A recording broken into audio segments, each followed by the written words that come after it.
Hello, my name is Sarah Perry, and I am going to be showing you an interactive presentation tool called Nearpod. So, what is Nearpod? It's a website that allows teachers to create and share interactive presentations directly to your computers. It's so easy, even kindergartners can use it because the join code is just 5 letters. It has free and premium versions. You can create your own lessons or search and buy others that people have made. The great thing is that it works on any device, so iPad, Chromebook, laptop, and you can even send students' own presentations to their friends' computers. So what can you do with Nearpod? Well, Nearpod engages students with interactive content. You collect and share their responses instantly, and you can track student comprehension in real time.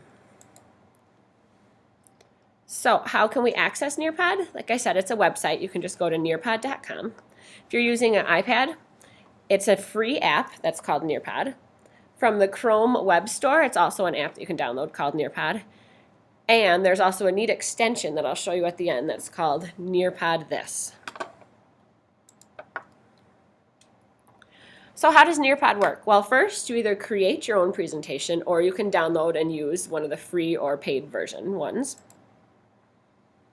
Then you engage your students on any device with that 5-letter share code. And finally, you can instantly assess their understanding. So I am going to show you how Nearpod works. So I had all of my students go to the Chrome store on their Chromebooks and download the app. So it's free, it's right here. When they log in, the only thing that students need is right here, this join a session. So that's really nice because the students don't have to create their own accounts. All they do then is enter the 5-letter code that I give them. Here's where you can search for the lessons that are already done. So Common Sense Media has some awesome ones. They're kind of expensive. You can search anything. So my 3rd grade teacher asked for a lesson on text features. So I searched text features and came up with all of these. These are the paid ones. Oh, this one was a free one. It was kind of young. It was for kindergarten and 1st graders. But you can preview any lessons that you want. I suggest you kind of start looking and see what other people do, and then you can create your own.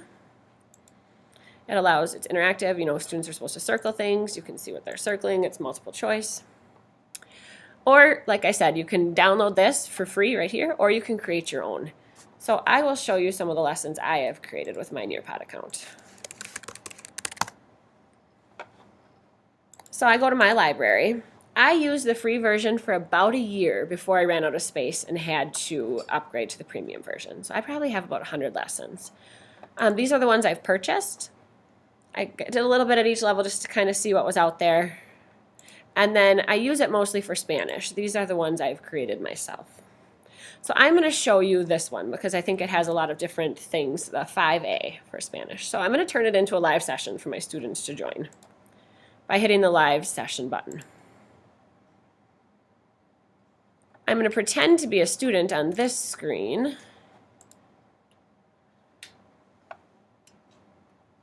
And I'm just going to sign out as me.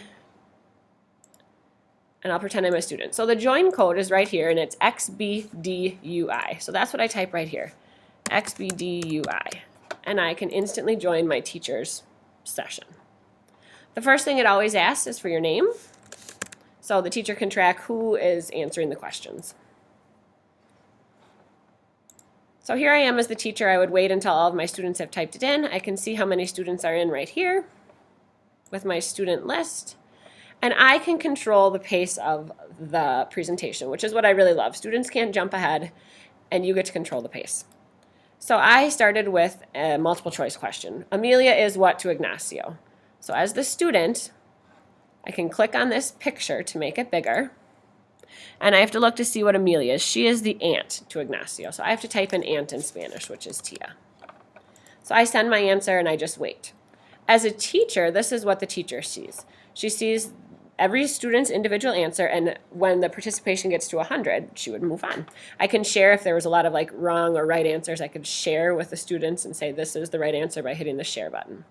So the teacher can flip through her presentation and watch all of her students' answers pop up.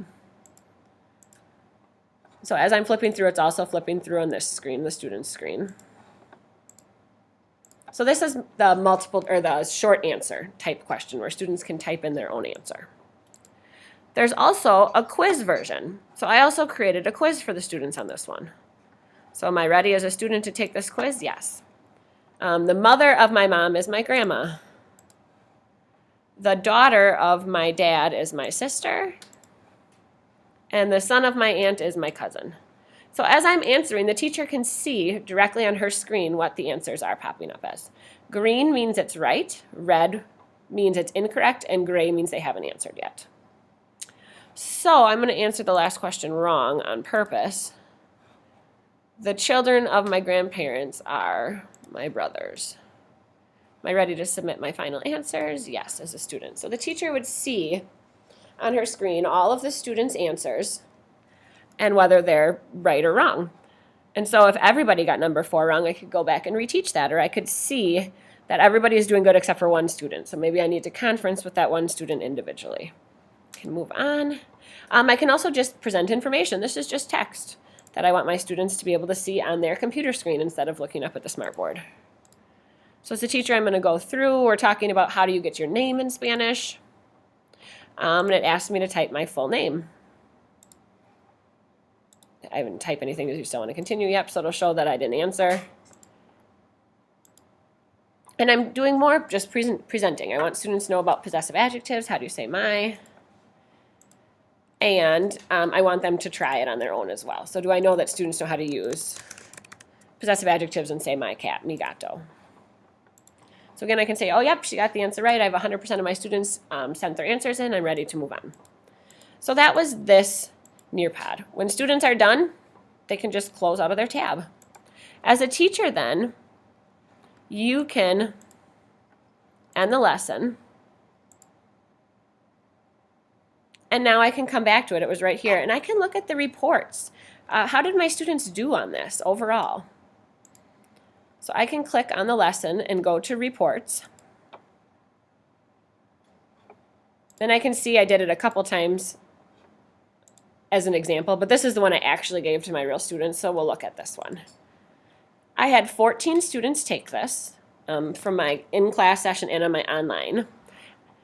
And I can see open-ended questions, this was the participation. The quiz questions, this was the participation.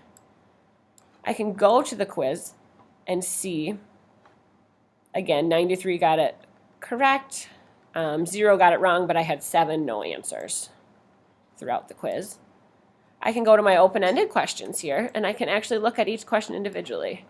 Like I can click on number 2 and see what everybody answered. So everybody said grandma, but I had 2 people that didn't answer at all. So sometimes I give participation points for this, especially my online students, because like this student in particular often doesn't answer, so I don't know, is he on YouTube, what he's doing, because he's not in my class.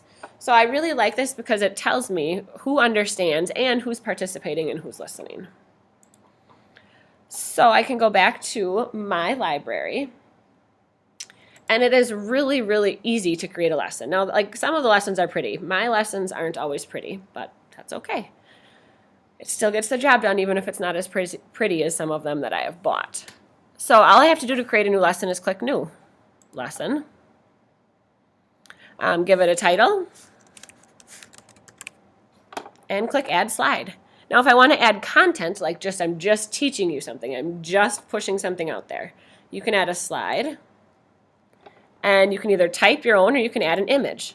A lot of times I'll just screenshot my online textbook and put it in here. So I'm focusing on just on one page. It saves me from having my students log into the online textbook. I'll save it as an image and I'll add it right from my Google Drive. Or if you're asking the questions, that's add an activity. I often do the open-ended questions where you just type in your question and hit save. Or I'll do the quizzes. Poll just means there's not one right answer and you can see where your students fall. Draw It is nice for iPads when you want students to draw lines to things or circle things, but it's kind of hard on the Chromebook or like a laptop because sometimes the mouse gets a little tricky. So like I said, my favorite is open-ended questions and the quiz, the multiple choice. And it's that easy. When you're done, you just hit publish and then you have the option to turn it into a live session anytime you want. The last thing I was going to show you with Nearpod is the extension Nearpod this. So I went to the Chrome Web Store and I downloaded the extension, and it looks like this. So let's say your students were doing a presentation and they all did their own presentations on an animal. Well, if you want them to share at the whiteboard, that's fine. But sometimes maybe it's cool to share it right to their friends' Chromebooks. Anything that is in like Google or Prezi or any sort of online presentation tool, you can turn into a Nearpod by just hitting Nearpod this. I want to launch it into a Nearpod. It does take a few minutes, so this is where it might take a little while. But this will turn my presentation into a Nearpod so that I can share it to every student's computer directly. So now my presentation has turned into a Nearpod. And I would just have my students or my classmates type in this 5-letter code, JLTKY, and they would be able to follow along on their computer as well as like on the smartboard with whatever presentation I'm presenting.